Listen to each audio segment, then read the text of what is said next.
যে যাই বুঝুক, মাথায় হাত দিয়ে এটাই বলছিলাম, যে যা বুঝুক, যে যা বলুক, আমি ওটা মাথায় নিয়ে আসিনি কে কি বলবে। যারা যা বলছে সব কথার একদিন বিচার হবে। মা ইয়ালফিজু মিন কওলিন ইল্লা লাদাইহি রাকিবুন আতীদ। মুখ দিয়ে যেটা বের হচ্ছে সেটা লেখা হচ্ছে, মুখ দিয়ে যেটা বের হচ্ছে সেটা লেখা হচ্ছে, এবং সেটার বিচার হবে শক্তভাবে। ফেসবুক হাইকোর্টও নয়, জজ কোর্টও নয়, ফেসবুক সুপ্রিম কোর্টও নয়। যারা ব্যবহার করছে তাদের বুদ্ধির অভাব। রাসূল সাল্লাল্লাহু আলাইহি সাল্লাম বললেন সবচেয়ে বুদ্ধিমানকে, জিজ্ঞাসা করা হলো সবচেয়ে বুদ্ধিমানকে, তখন রাসূল সাল্লাল্লাহু আলাইহি সাল্লাম বললেন সবচেয়ে বুদ্ধিমান যে মরণকে স্মরণ করতে পারে। তো ফেসবুক দিয়ে যদি মানুষ বিচার করে নেয় আর যদি মনে করে আমি সবচেয়ে বুদ্ধিমান, তাহলে এটা ভুল হবে। একজন সাংবাদিক আমাদের জামিয়া সালাফে এসে হঠাৎ করে আমার সাথে কথা বলছে, আমি ওই সময় ওখানে বসেছিলাম, তখন বলছে অতীতের একটা ঘটনা। তো আমি বলছি যে রুজির আর কোনো পথ নেই, এ দিয়ে রুজি করেন কেন? প্রয়োজনে চকলেট বিক্রি করে খেতে হবে, এ দিয়ে রুজি করতে হবে না। প্রয়োজনে ভিক্ষা করতে হবে, এ দিয়ে রুজি করতে হবে না। কেন? এই কাজই হচ্ছে মানুষের দোষ ত্রুটি মানুষকে জানানো। আর আল্লাহর নবী বলছেন মান সাতারা মুসলিমান সাতারাহুল্লাহু ফিদ দুনিয়া ওয়াল আখিরাহ। কোন মানুষ যদি মানুষের দোষ ত্রুটি ঢেকে রাখে, আল্লাহ তার দোষ ত্রুটি ইহকালও ঢাকবেন, পরকালও ঢাকবেন। তাহলে এই কাজটা কি কাজ? এই কাজটার আসল কাজই হচ্ছে দোষ ত্রুটি মানুষকে কি করা, লিখে জানানো। এটা কোনো কাজ হলো একটা? আর একটা বলি, বিচারের মাঠে আল্লাহ একটা মানুষকে তার হাত দিয়ে এইভাবে অন্তরাল করে নেবেন, কখন দেখতে দিবেন না, দিয়ে তার আমলনামা তার সামনে পেশ করে বলবেন দেখো তো এই পাপ কি তোমার? জি হ্যাঁ আমার পাপ এগুলো। তো তুমি কি বলতে চাচ্ছ আমার ফেরেশতারা অন্যায় লিখেছে? জি না, অন্যায় লিখেনি। তো তুমি কি আমাকে কিছু বলতে চাও? আল্লাহ বলবেন এগুলো। তখন লোকটা বলবে জি না, আমি এগুলো কিছু বলতে চাই না।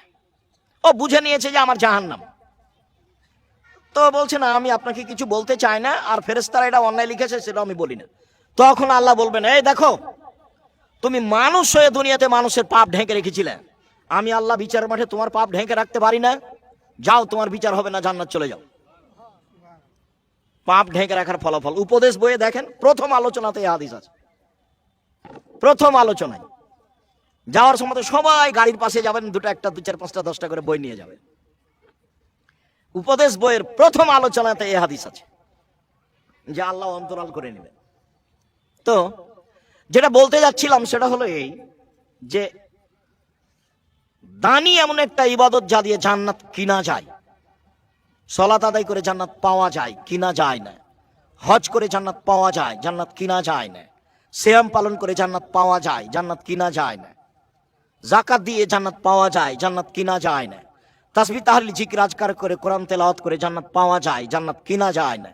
জান্নাত কিনার একটাই মাধ্যম হচ্ছে দান। আল্লাহ তাআলা বলছেন পৃথিবীর মানুষ আমি তোমাদের জানের এবং মালের বিনিময়ে জান্নাত বিক্রি করে দিলাম।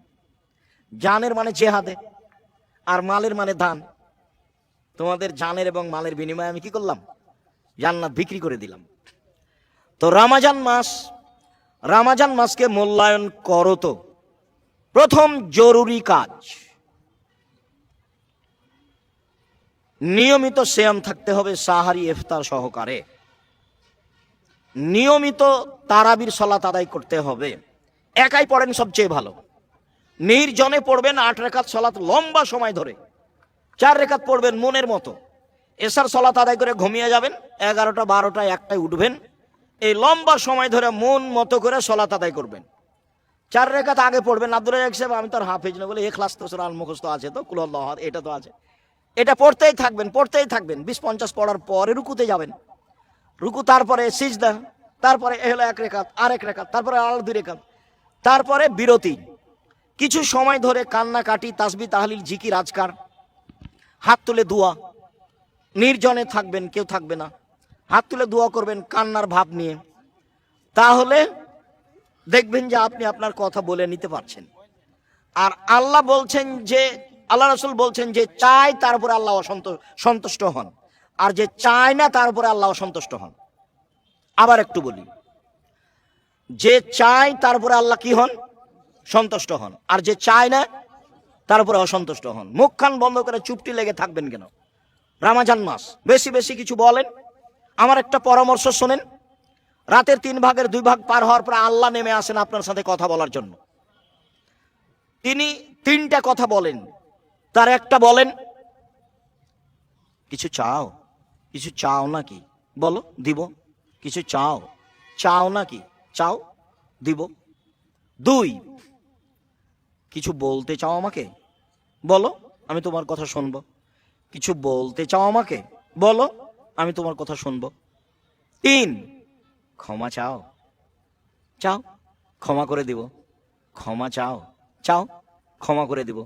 সকাল পর্যন্ত, ফজর আজান পর্যন্ত আল্লাহ বলতে থাকেন, আর আমি ঘুমিয়ে থাকি। এটা মানালো?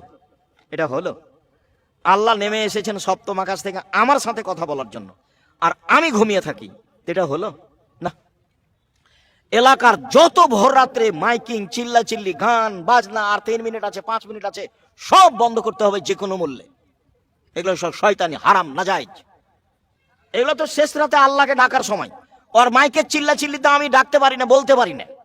কি যে বুঝায় ফেতনাবাজ, শরীয়ত বুঝে, ওর বাবা বুঝে। ফেতনাবাজ ও কি দেখাতে চায়? আর 4 মিনিট আছে সাহারির সময়। কে বলেছে 4 মিনিট আছে সাহারির সময়? আর আল্লাহ রাসূল বলছে আজান চলছে, খাও, খাওয়ার রেডি আছে, আজান হয়ে গেছে, খাওয়ার সামনে খেতে থাকো। তো উনি যে বললেন যে বন্ধ, খাওয়া নিষেধ, ধর্ম কি কারো পৈতৃক সম্পত্তি নাকি? চিল্লা চিল্লি, সর্ব ধরনের চিল্লা চিল্লি হারাম, নাজায়েজ। শায়রিন বাজানো যত আছে সব হারাম।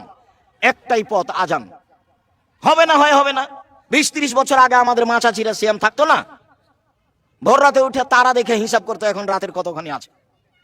সেই হিসাবে সিয়াম থাকতে হবে, সেই হিসাবে রাতকে মূল্যায়ন করতে হবে। একাই তারাবি পড়ে রাতকে মূল্যায়ন করেন, জরুরি অনুরোধ। তাসবিহ তাহলিল জিকির আজকার করে, কোরআন তেলাওয়াত করে রমজানকে মূল্যায়ন করুন।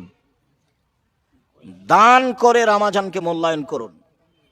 আল্লাহর নবী রমজান মাসে ছিলেন পূর্ব দিকের চেয়ে বেশি দানশীল, পূর্ব দিকের বাতাসের চেয়ে। এইটা আবার কি কথা? পূর্ব দিক থেকে বাতাস প্রবাহিত হলে সবকিছু তরুতাজা ভালো থাকে, গাছপালা, মানুষজন। তো পূর্ব দিকের বাতাস যত উপকারী, আল্লাহ রাসূল রমজান মাসে তার চেয়ে বেশি ছিলেন দানশীল। তো রমজান মাসে দান করুন। দানে বালা মুসিবত দূর হয়, দানে পাপ মিটে যায়, দানে কবরের শাস্তি বন্ধ হয়, দান দলিল হিসাবে আসবে, দানে আল্লাহর অসন্তুষ্টি দূর হয়, দান বিচারের মাসের ছায়া হিসাবে আসবে বিচারের মাঠে। মর্মে আপনাদেরকে এই শিরক মুক্ত, বিদাত মুক্ত, দল মুক্ত, সংগঠন মুক্ত, হিংসা মুক্ত জামিয়া সালাফিয়ায় দান করার জন্য আন্তরিকভাবে অনুরোধ জানাচ্ছি।